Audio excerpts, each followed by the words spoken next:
enseñó a temer, mis dudas ahuyentó.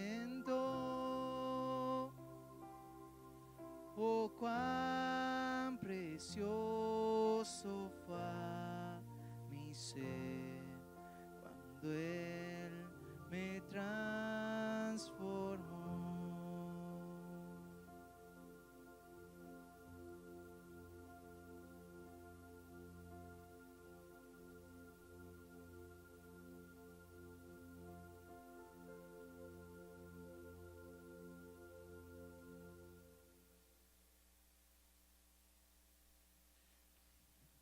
Muy buenas noches. ¿Tienen frío? Bueno, hay gente que todo el año tiene frío porque siempre está hecha bolita, ¿verdad? Pues es un gusto, como siempre, poder estar esta noche con ustedes compartiendo la palabra. Y antes de iniciar te voy a pedir que me acompañes. Vamos a orar. Señor, te damos tantas gracias por tu palabra, gracias por tus bendiciones, gracias porque tú sigues hablando el día de hoy a tu pueblo.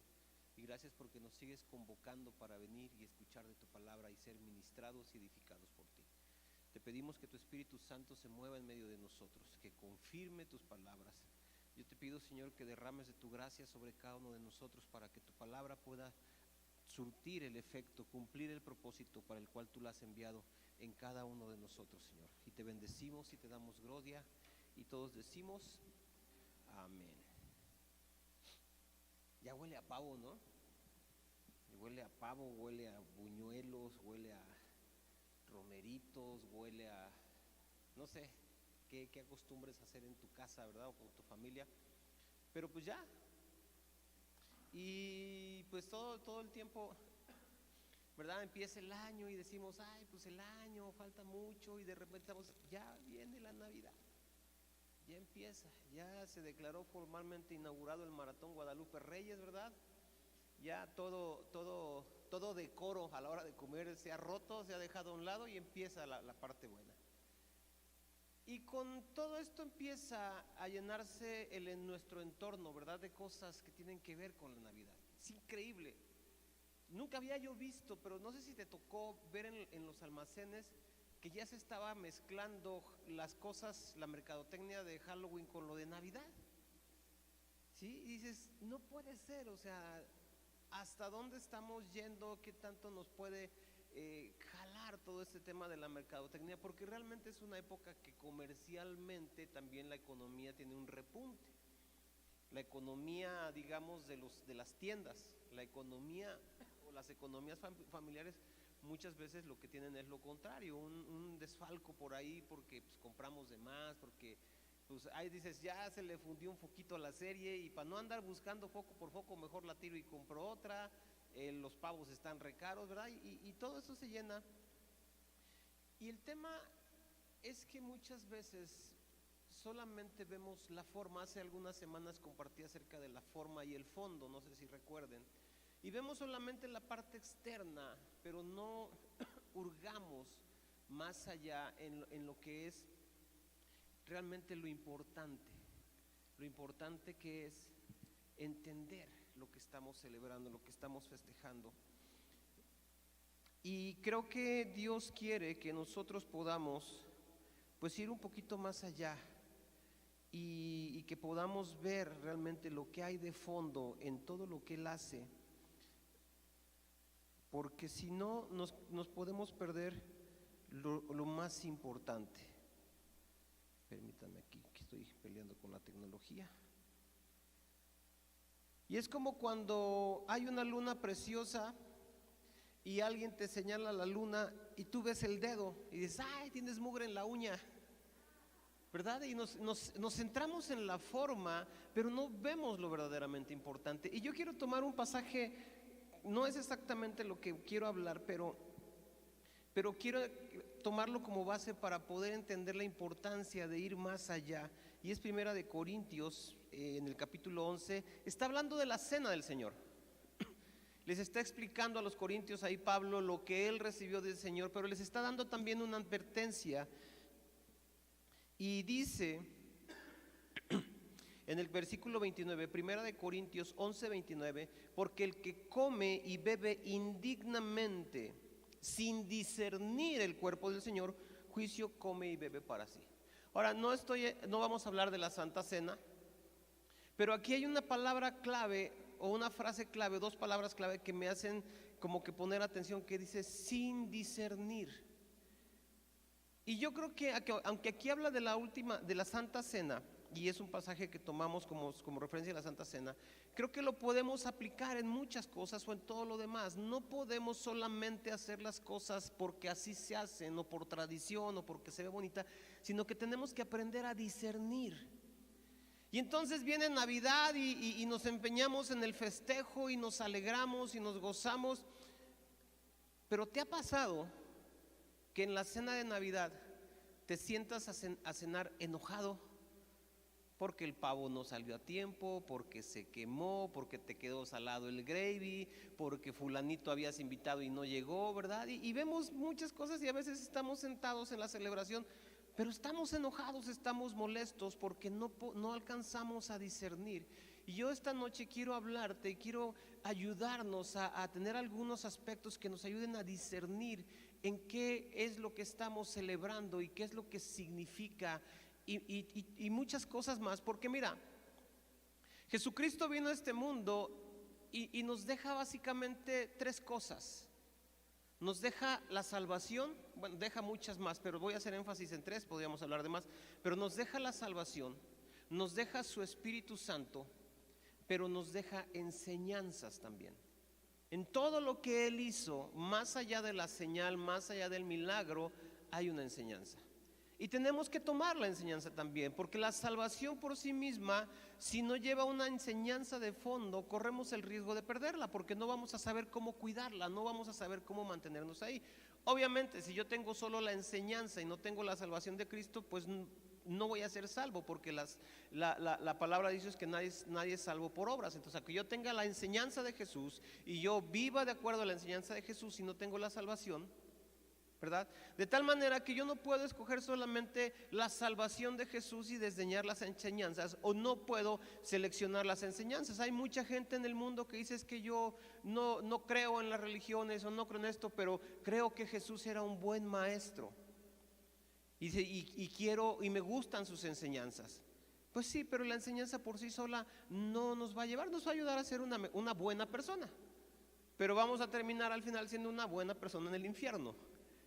Entonces necesitamos entender estos dos aspectos y vamos a ver algunas señales y algunos tips para poder discernir. Y una de las preguntas más importantes que nos podemos hacer es: ¿quién nació ese día? ¿Quién nació y qué pasó?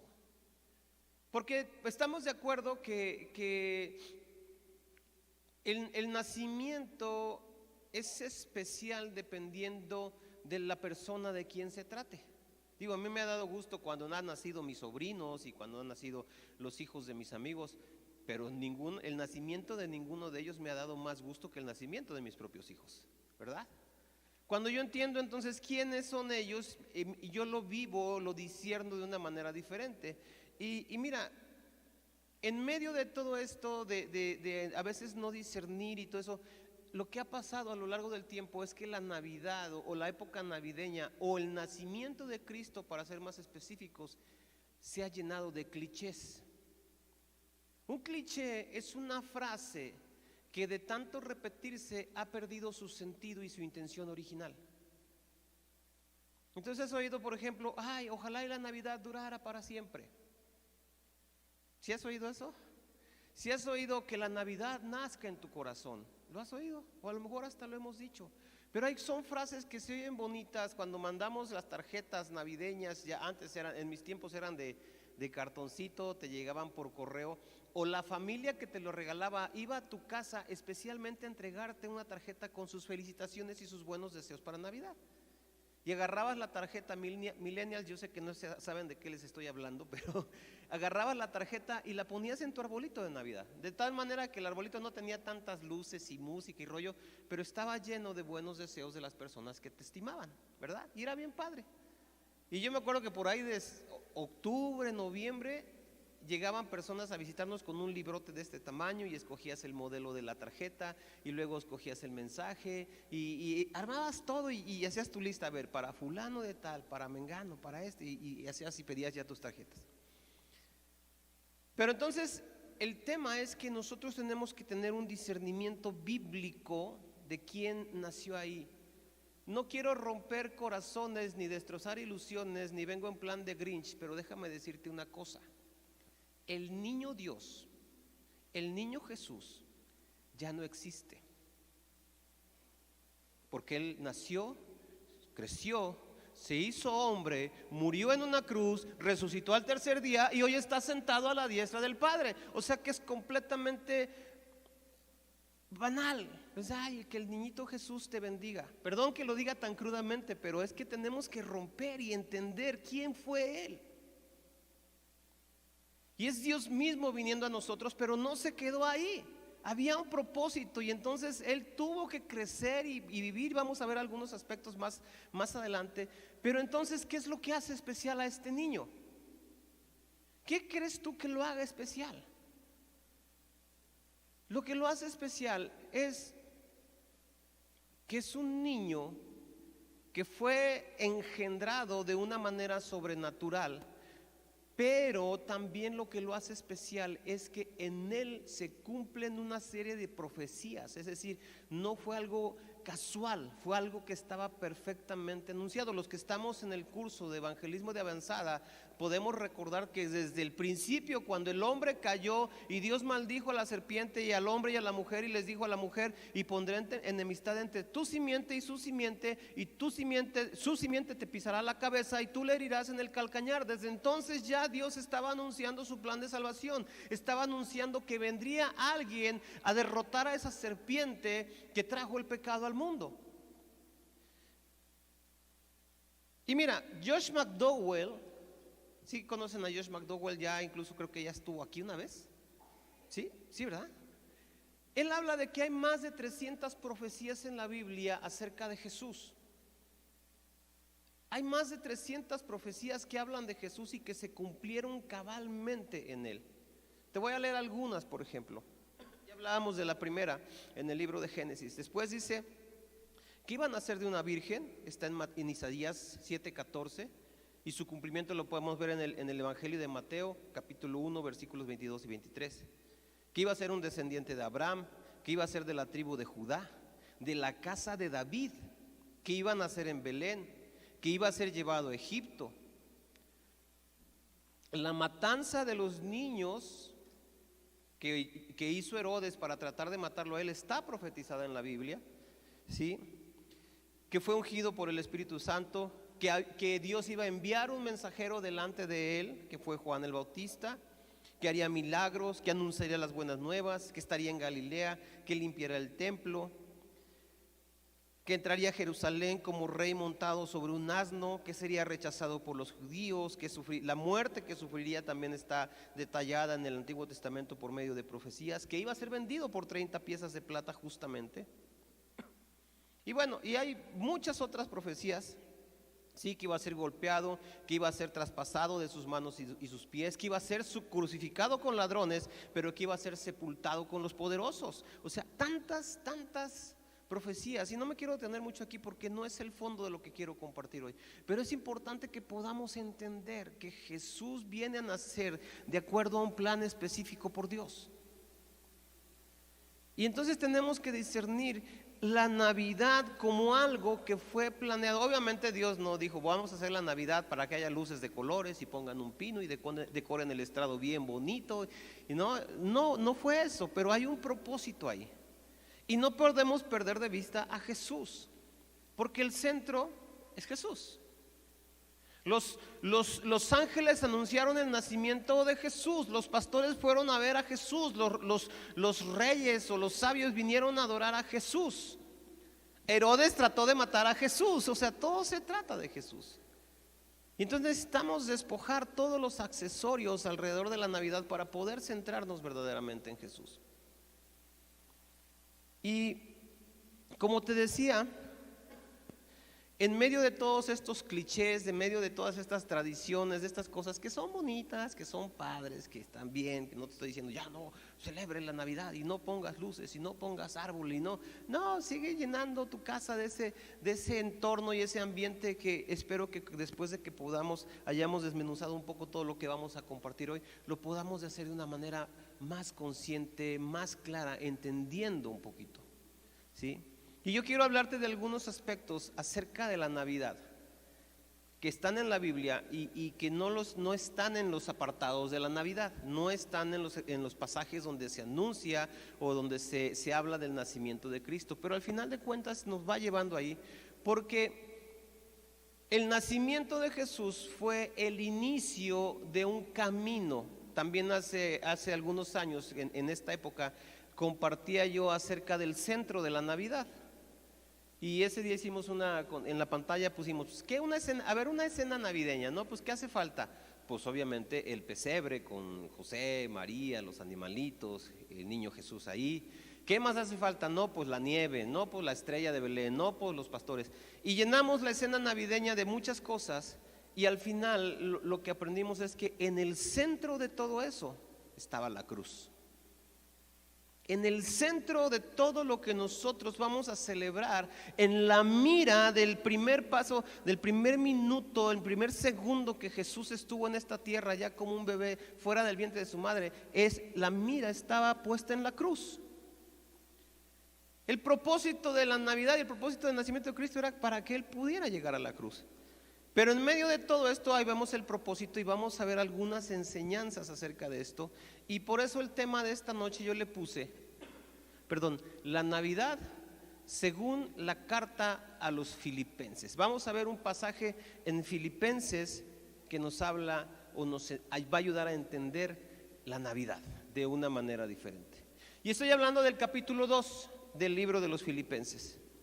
Y voy a leer a partir del versículo 5 al versículo 8. Dice: haya pues en vosotros este sentir que hubo también en Cristo Jesús, el cual, siendo en forma de Dios, no estimó el ser igual a Dios como cosa a que aferrarse, sino que se despojó a sí mismo, tomando forma de siervo, hecho semejante a los hombres. Y estando en la condición de hombre, se humilló a sí mismo, haciéndose obediente hasta la muerte y muerte de cruz. Y si tú me preguntaras cuál es el propósito de la Navidad, yo te diría, aquí está. Y el centro y el fondo aquí está descrito, y vamos a ir viendo parte por parte para que podamos entender. Dice en primera instancia en el versículo 5 que no estimó al ser igual a Dios como cosa a que aferrarse, versículo 6 y primera parte del 7, sino que se despojó a sí mismo. Jesús vino a esta tierra a despojarse a sí mismo. Él era Dios, estaba en la gloria, Él era el Rey soberano y vino a despojarse de toda su gloria. Pero algo más importante, Él vino a despojarse a sí mismo de la presencia y la comunión con el Padre. Hasta antes de ese momento, el Padre y el Hijo no se habían separado. En toda la eternidad, el Padre y el Hijo permanecían. Y el verbo era con Dios y el verbo era Dios, dice el Evangelio de Juan. Y Jesucristo no solamente se despojó de las comodidades, si le podemos decir, de su reino, de estar en su reino, en las calles de oro y el mar de cristal y los millones y millones y millones de ángeles dándole gloria. Él no solamente se despojó de todo eso, sino se despojó de lo más valioso y lo más importante para Él, que era estar con el Padre. Dejó de estar con el Padre para estar con nosotros. Dejó su estatus, su jerarquía real, la dejó a un lado por completo y vino a nacer en un pesebre. Que nosotros vemos las escenas y cuando hacemos la pastorela o adornamos el escenario, ¿cómo ponemos el pesebre? Bien bonito, ¿verdad? Bien bonito, casi así, prístino, sin manchas, sin nada. Pero la verdad es que en ese tiempo un pesebre no era así. No era exactamente un lugar muy limpio, no era exactamente un lugar muy agradable, no era exactamente un lugar muy higiénico. Él vino a estar en un pesebre por nosotros, despojándose de todo. Y es importante que tomemos en cuenta lo que dice el versículo 5, porque dice que haya en nosotros el mismo sentir que hubo en Cristo. Es decir, cuando nosotros vemos lo que Cristo hace, lo que Dios nos está diciendo también es que nosotros tenemos que buscar hacer lo mismo. Y necesitamos despojarnos de nosotros mismos, despojarnos de títulos, despojarnos de nuestras ideas, de nuestra concepción de las cosas, de nuestra manera. Necesitamos despojarnos de todo para poder acercarnos a Él. Necesitamos despojarnos del pecado que nos asedia y poder acercarnos a Él con toda libertad.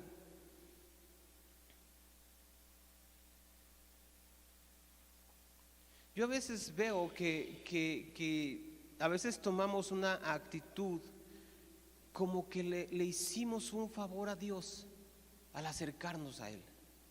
Como que decimos, Señor, ahora sí te rayaste conmigo. No vas a encontrar otro siervo como yo. O a veces también asumimos un rol o asumimos una idea de nosotros mismos que no corresponde. Yo he escuchado, mira, en estas épocas de pandemia, pues obviamente la difusión de los mensajes en las redes sociales, pues gracias a Dios se extendió, ¿verdad? Se hizo más extensivo, pero también se extendieron muchas otras cosas y de repente ves cada cosa. Y de repente ves gente que está orando y parece ser que está regañando a Dios. Y de repente ves gente que supuestamente está intercediendo y pareciera ser que le está exigiendo a Dios que cumpla con un contrato. Sí, escuchas oraciones tan disparatadas como gente prohibiendo que se le pierdan cosas, o prohibiendo que a su negocio le vaya mal, o gente ordenando que pase esto, diciéndole a Dios que no te voy a aceptar un no por respuesta. Porque no nos despojamos muchas veces. Traemos nuestra vanidad y nuestro ego, lo revestimos de cristianismo y a veces lo que hacemos es expresarlo con frases un poquito más cristianas. Sí, y entonces de decir, ¿sabes qué? Aquí yo soy el mero mero, yo soy el más bueno, soy el mejor. Decimos, es que yo soy hijo del rey. Y sí somos hijos del rey. Pero tenemos que recordar que cuando caminó por esta tierra, el rey no tenía dónde descansar su cabeza. Y el rey dijo, a mí me persiguieron y a ustedes también los van a perseguir. Ahora, ¿está malo decir que somos hijos del rey? No, ciertamente sí lo somos. Pero no es para gloria nuestra, no es para que yo me vanaglorie o para que yo me sienta más que alguien o más que nada. Es para que reconozca que si yo estoy en una posición actualmente en el área espiritual de salvación, de autoridad, es gracias a Él. Es por el simple hecho de ser su hijo. No tiene nada que ver con algo que yo haya hecho. Me acuerdo hace años cuando estábamos en el ranchito, un día mi hijo, que es este guapo camarógrafo que ven aquí, llega y me dice, papá, dame dinero para un dulce. Y yo traía no me acuerdo qué había pasado, qué habíamos hecho con los jóvenes, y traía billetitos chiquitos. Y le di el rollo de billetes. Y este bárbaro se fue a la dulcería a comprar con esos billetes. Lo que no se dio cuenta es que él llegó y no sé qué pidió, pagó con el billete de juguete, el del dulce se lo recibió. ¿Por qué crees? Porque era mi hijo. Y dije, este dulce se lo voy a cobrar a Juan. El billete no sirve, pero no voy a romper su corazón. ¿Me explico? ¿Él hizo algo? No. Y muchas veces nosotros queremos reclamar derechos y reclamar cosas y no entendemos que lo que recibimos es por el solo hecho de que Él dice, Él es mi hijo. Él es mi hijo. Entonces tenemos que aprender a despojarnos como Él se despojó. Después dice en el versículo 7, en la parte central dice, tomando forma de siervo. Y lo vemos en el episodio donde Él le lava los pies a sus discípulos y dice, el Hijo del Hombre vino a servir y no a ser servido.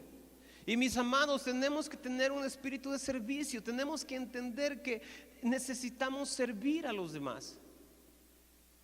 Y en este punto tenemos que entender que el servicio no necesariamente significa, aunque es muy recomendable y tiene muchas ventajas y edifica mucho tu vida espiritual, el servir formalmente en un ministerio, pero también el tender una mano que ayuda.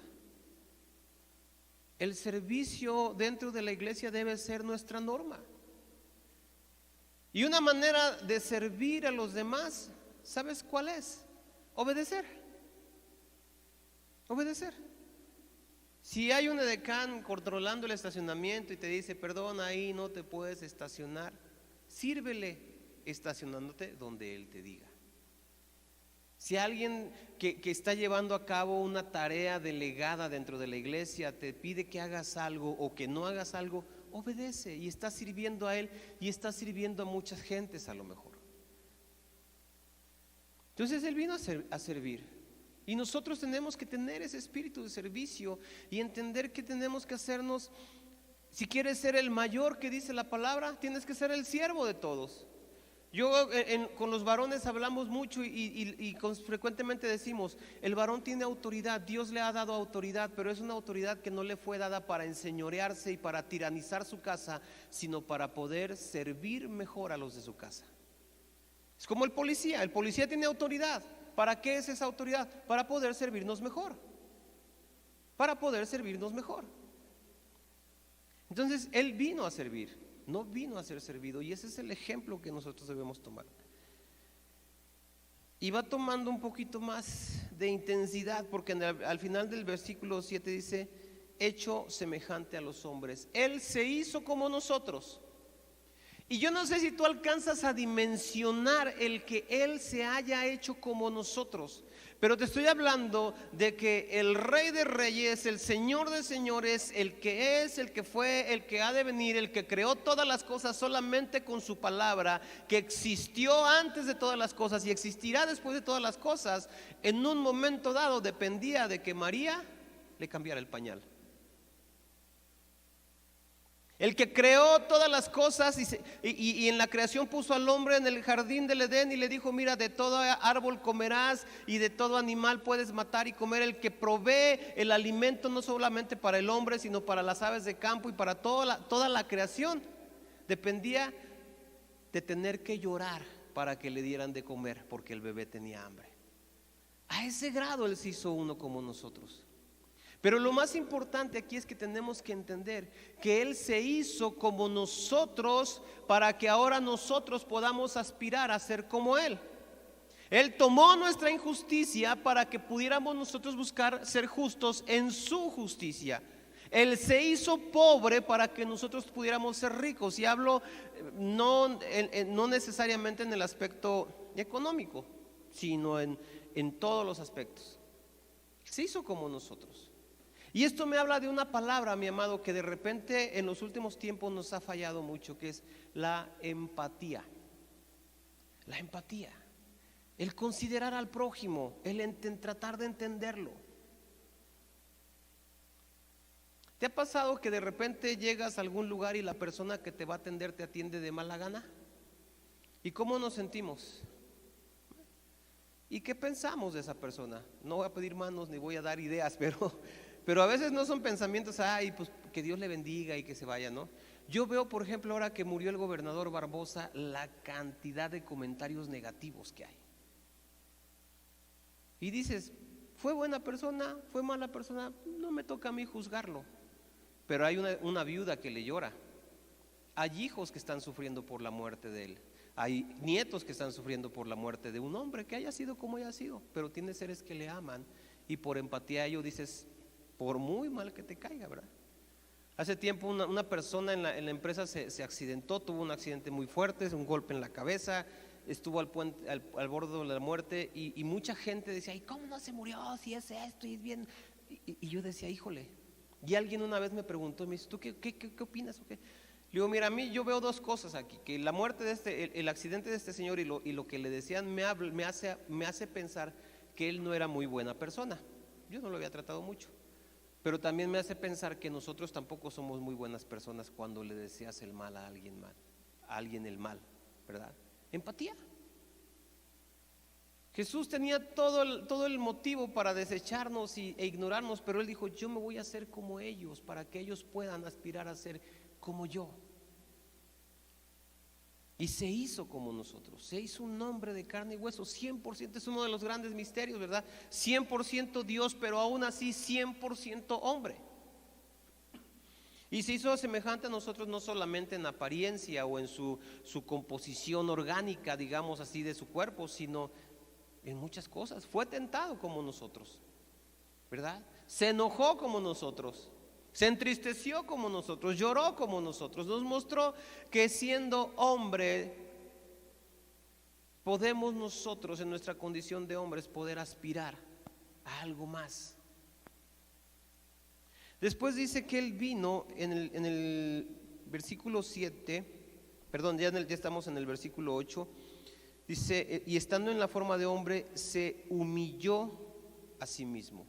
Se humilló. Y a mí esa parte siempre me ha causado conflicto. Digo, ¿cómo es que Él viene a humillarse? ¿Cómo es que Él viene a hacerse el menor de todos? ¿Quién iba a pensar que un niñito que nació en un pesebre podía llegar a cambiar la historia de la humanidad de una manera tan radical, a marcar la historia de la humanidad de una manera tan radical, que alrededor de 2000 años o más de 2000 años después de su nacimiento seguimos predicando su palabra?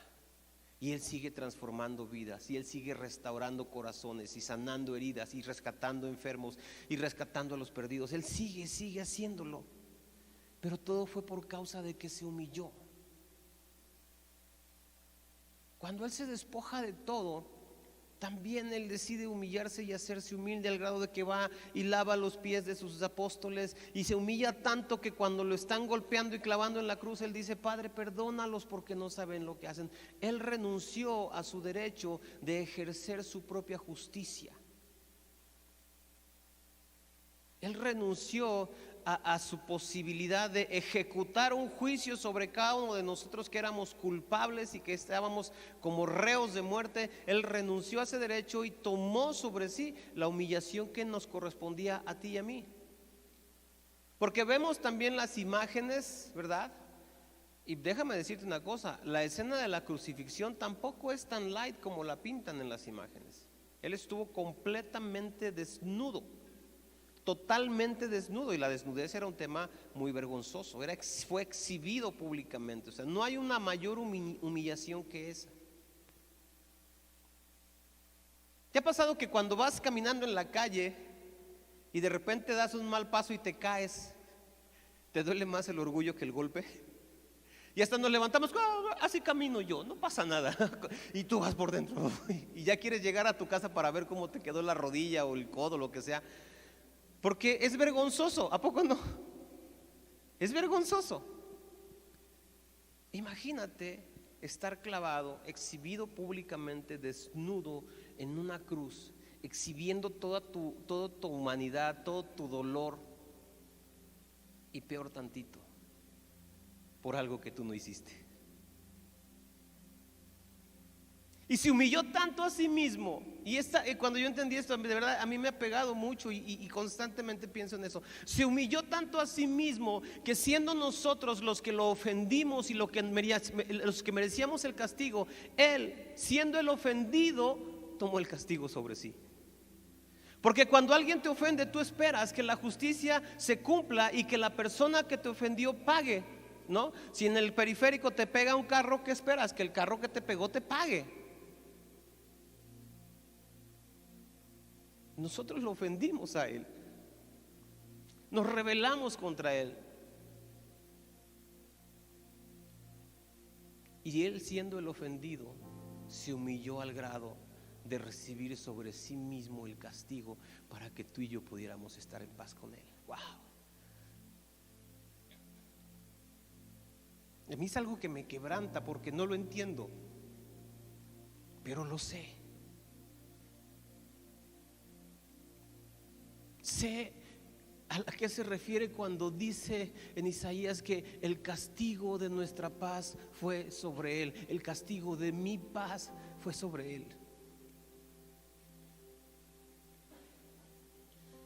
Y finalmente dice en el versículo 8: se hizo obediente hasta la muerte, y muerte de cruz.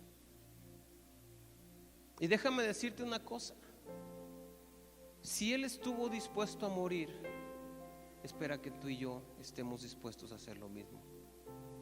No necesariamente una muerte física, aunque mucha gente ha pagado con su sangre y con su vida el seguir a Jesús. Sigo con el libro que les comenté la vez pasada que compartí, del libro de los mártires. Dices: wow, Ves por un lado la crueldad del hombre, pero por el otro lado ves la pasión, la fe, la convicción de personas que dijeron: ese es el horno con el que me amenazas para si no te hago un sacrificio a tus hijos, no necesitas echarme al horno, yo voy con gusto.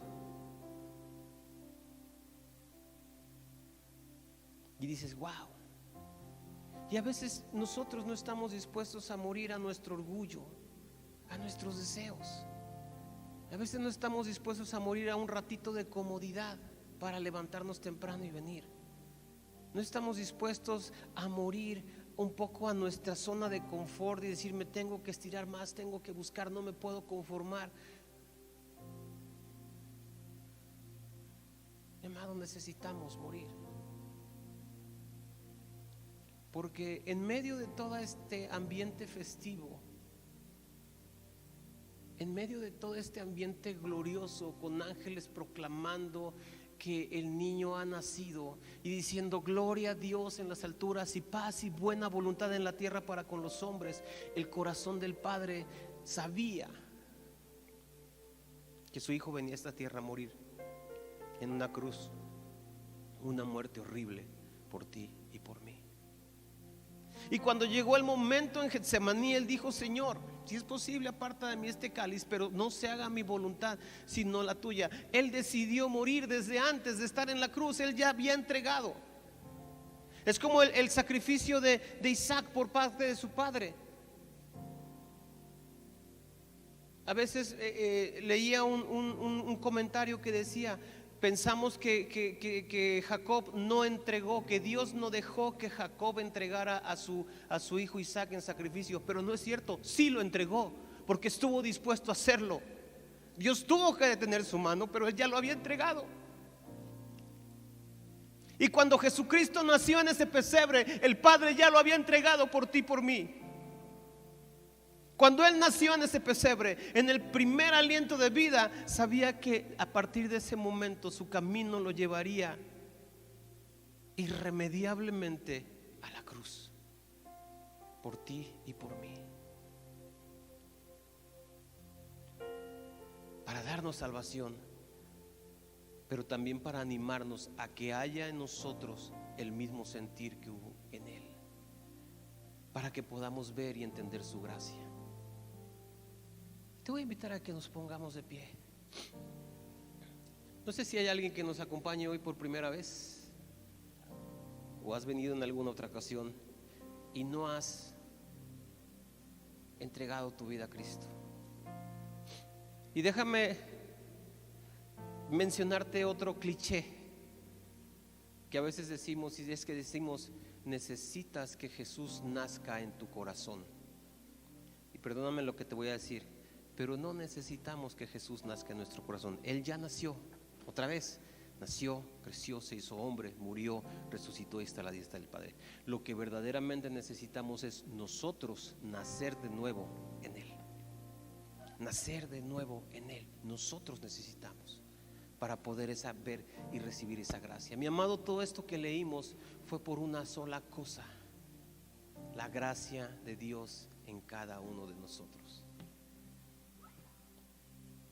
La Navidad, mi amado, sí celebra el nacimiento de Jesucristo a nosotros, pero viene y tenemos que ir más allá y entender que en la Navidad estamos celebrando algo porque Jesucristo ahorita está sentado a la diestra del Padre, pero ahí surgió algo que hasta el día de hoy está sobre nosotros, que es la gracia de Dios.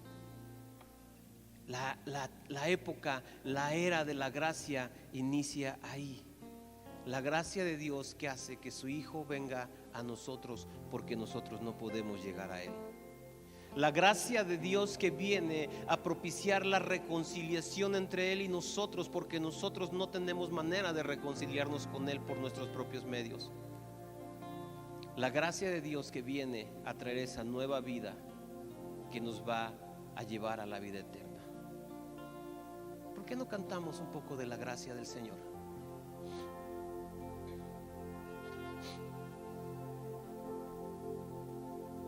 Sublime gracia del Señor, pecador salvo. Fui ciego, mas hoy veo yo, perdido y él me halló.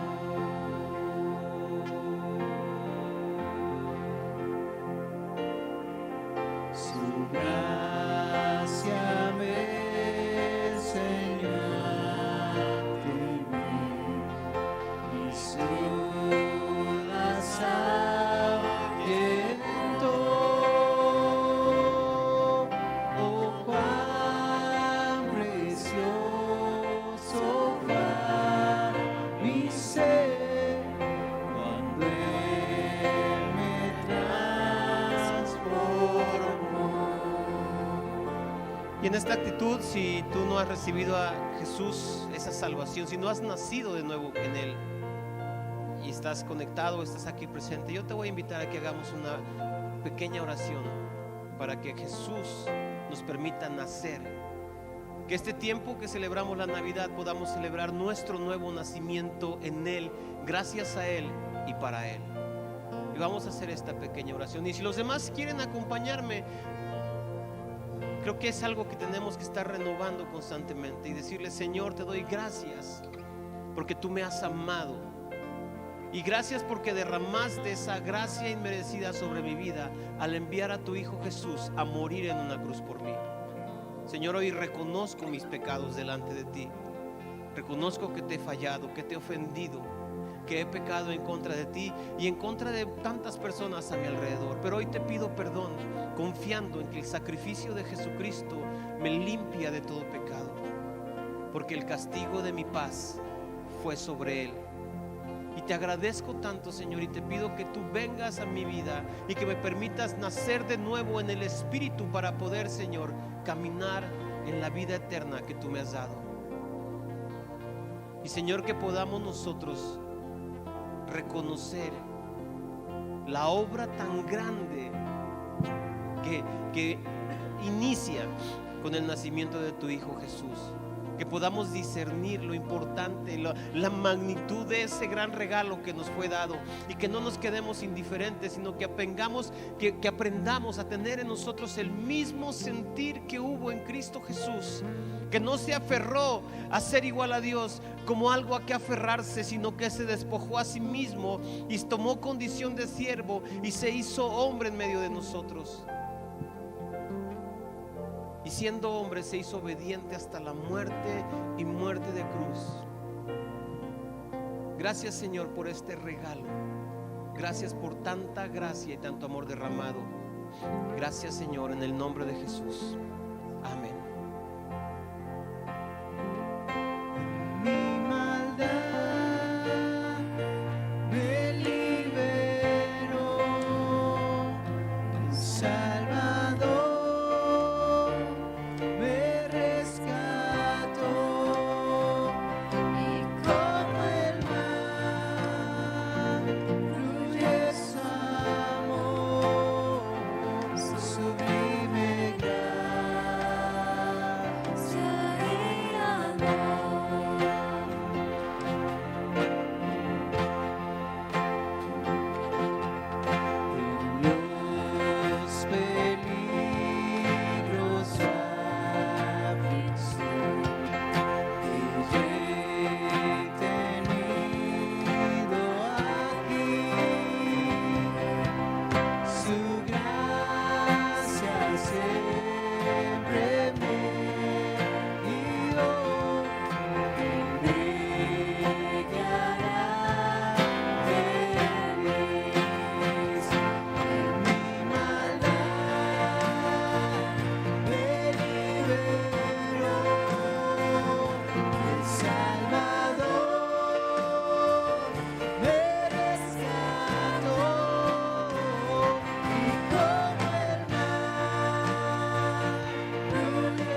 muchas gracias. Y pues, ¿cuántos dan gracias por la palabra del día de hoy? Bendecidos.